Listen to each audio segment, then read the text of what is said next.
Good morning mga loves. Good morning. Today is Thursday. So malapit na ang Christmas. Ilang days na lang. So nasa work na tayo. And time check is 8:30. 8 o'clock tayo mag-start.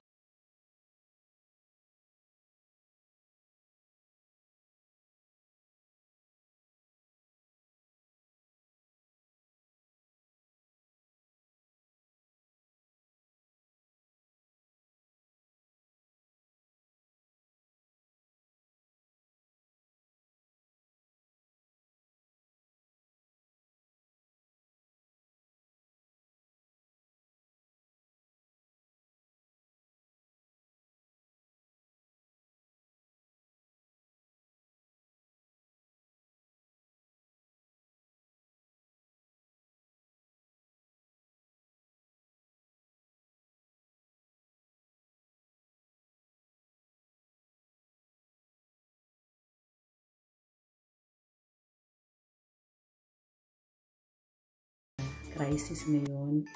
And naintindihan ko naman. Important is healthy tayo.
Thousand years later.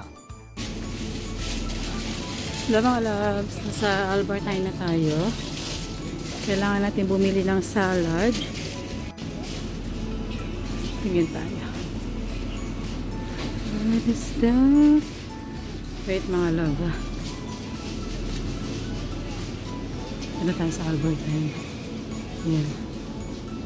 Tingin muna tayo ng ng kandila para ibigay natin sa boss natin. Oh my god, kas ang mahal. Ano, mahal ng kandila. Ang mahal. Wala bang mura? Wala bang mura mga kabsat? Check muna natin ha. Ayan o, $3.99 isa. Mahal. Mahal naman.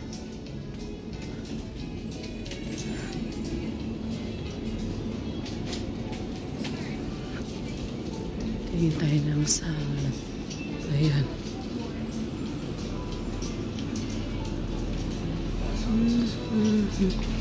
Tala. Ayun.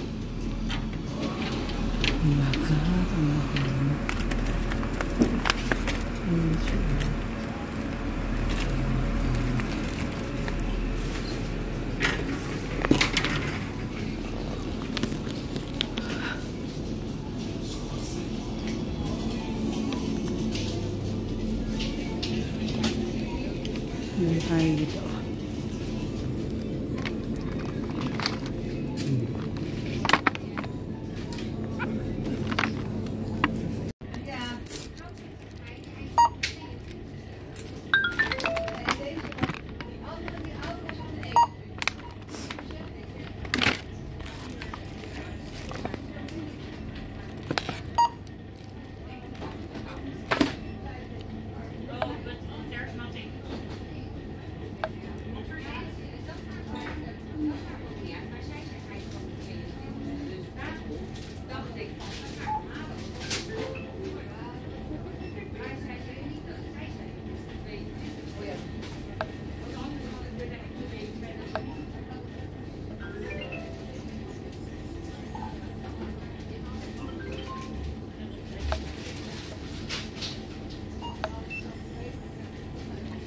Two 2,000 years later. Oké. Eigenlijk nog een paar weken wachten met erin. Nee, maar dit is zonder. Nee, ja, nee, dat moet je niet doen. Nee. Vleesworst bedoel je? Dat is de eerste worst. Ja, een halve worst. Eén zalm en een halve gekookte worst. Ja, Ja, is leuk. over een maand pas, een nieuwjaar of vanaf nieuwjaar. Ja. Nou, niet koud zetten nu. Gewoon in de kast. Ja. 2,000 years later. Hello mga kapsats, so nasa bahay na tayo, time check is 6 o'clock, na late tayo. So ngayon gagawa tayo ng apritada. Napagod ako kapsat and super lakas ng ulan. And lagi na tayo nababasa ng ulan mga kapsat, pero lagi naman meron akong baon. Ang hirap at meron akong ubo. Yung aking plema dito na stuck. So masakit yung lalamunan natin, si Mr. may sakit. So, ngayon gagawa tayo nag-request si Mr. ng apritada and gawa tayo ng rice. And then, yun mga kapsats. So, let's go. Umpisahan na natin.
Hello mga kapsat. So ito na, luto na mga kapsat. Alam nyo ba, nakalimutan ko kasi yung apritada ko wala yung carrots. Normal lang nilalagay ko is patatas. Nakalimutan ko yung patatas and it's too late na. So okay naman, nasarapan naman si Mr. and muntik namin yan naubos. Yan yung ating recipe na apritada. Simple lang siya mga kapsat. So yun, so yan 1 kilo. Alam niyo ba, super mahal ng chicken na ngayon. So yung nabili ko niyan is total nasa 8 euro na mga kapsat. Naalala ko noon, nasa 5 euro pa lang yan noon. Grabe no? So anyway kapsat, kakain na kami. Let's go. Salamat! 2,000 years later. Hello mga loves, tapos na kami kumain. So, akala namin naubos namin, may natira pa. Yan ay naging dinner namin today, Friday, yan kahapon Thursday. And malinis na din yung kitchen. And gumawa din ako ng luya sa lemon, yan yung iniinom ko. Kakapsat, morning and before ako matulog. So, malinis na. And gawin natin magsa-shower na. Okay, let's go! Hello mga loves! So, tapos na tayo sa ating routine. Nakakain na kami, nalinis ko na yung kitchen. So, ngayon is maliligo tayo mga kapsat kasi 2 days hindi ako naligo. Pero nag-ano naman ako, nagsha-shower ako. Pero yung buhok ko every other day. Pero ngayon 2 days kasi una, nagkaroon ako ng ubo. Medyo hindi maganda yung So, yun mga kapsat, and dumating si Mr. Yan, nagpapaalam ako. Tapos sabi ko, gusto mo sumama ka sa vlog ko. Natawa siya, sabi niya, hindi. Kaya sabi ko, inoff ko. Yun mga kapsat, that's it. Today is December 22. Tomorrow is 23. So, Christmas na. And I think yung next vlog natin is sa Christmas na mga kapsat. Then, we'll see kung anong ganap. Meron kaming bisita dito. Isa lang. Dito siya mag-stay. Punta kami sa market, bibili kami ng isda at gagawa kami ng sinigang or paksiw. Then magpapansit ako, gawa ko ng biko. So yan ang ganap. So yung mga kapsat, thank you so much, and please don't forget to like and follow this page, and also follow my YouTube channel, Desain Ilocano in Holland. Bisitahin niyo po ang aking channel. Maraming salamat po sa inyong mga suporta sa akin, yung mga nandyan lagi na hindi nila ako nakakalimutan, na nandyan pa rin sila nanonood ng aking channel, ng aking Facebook page. Thank you so much. And nasa 50 followers na po tayo. I just want to thank you everyone. And God bless you all. And I will see you again before Christmas. Okay? O else, kung di ako makapag-vlog for Christmas, and Merry Christmas sa inyong lahat. Sana mag-enjoy kayo. Sana healthy kayo. And also, wish you all the best. Thank you so much, and God bless you.